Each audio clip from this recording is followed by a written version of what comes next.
अस्सलाम वालेकुम वरहमतुल्लाहि वबरकातुहू। दोस्तों उम्मीद करता हूँ कि आप सब खैरियत से होंगे।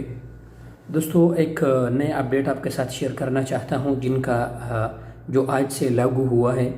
लेकिन उससे पहले दोस्तों आपसे एक रिक्वेस्ट है कि वीडियो आपने पूरा देखना है ताकि आप लोगों को समझ आ जाए। और दूसरी बात यह है दोस्तों कि अगर आप मेरे चैनल पे नए हैं तो प्लीज़ चैनल को ज़रूर सब्सक्राइब करें और वीडियो को भी लाइक करें। तो चलो दोस्तों शुरू करते हैं।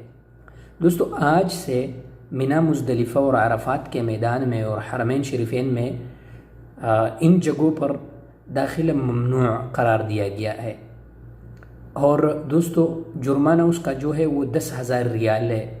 तो आप दोस्तों को मैं बताता चलूँ कि इन जगहों पर मिना, अरफ़ात और मुज़दलिफ़ा इन जगहों पर जाना पहले फुर्सत में खुदा नखास्ता आपको 10,000 रियाल तक जुर्माना हो सकता है। और दोस्तों ये तो जहन से भी ये बात निकाले कि हमने इस साल गैर कानूनी हज करना है, ये तो बिल्कुल जहन से भी आप निकाले तसरीह के बगैर। एक तो हज करना कानूनन जुर्म है और दूसरी बात ये है दोस्तों कि इतना हाई सिक्योरिटी होगा कि जिन लोगों को मिना, मुज़दलिफ़ा और इन जगहों पर ठहराया जाएगा वो जगह भी इनके लिए मुख्तस कर दिया गया है कि इन जगहों पर होगा।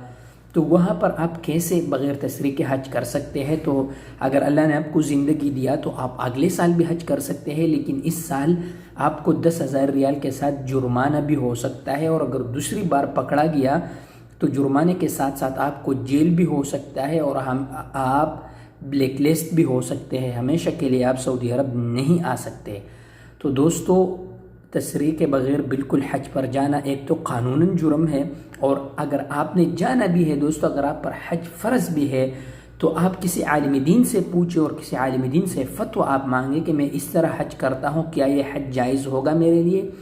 तो दोस्तों आज इस साल हज में सिर्फ 10,000 लोग होंगे और उसके अलावा बहुत हाई सिक्योरिटी होगा। तो आपसे यही रिक्वेस्ट है कि हज पर जाने से पहले बग़ैर तसरीह के 100 बार सोचें, ऐसा ना हो कि आपको जुर्माना हो जाए। बहुत शुक्रिया। अगर आपको वीडियो पसंद आए तो वीडियो को दोस्तों के साथ शेयर भी करें और वीडियो को भी लाइक करें और मेरे चैनल को भी सब्सक्राइब करें। बहुत शुक्रिया।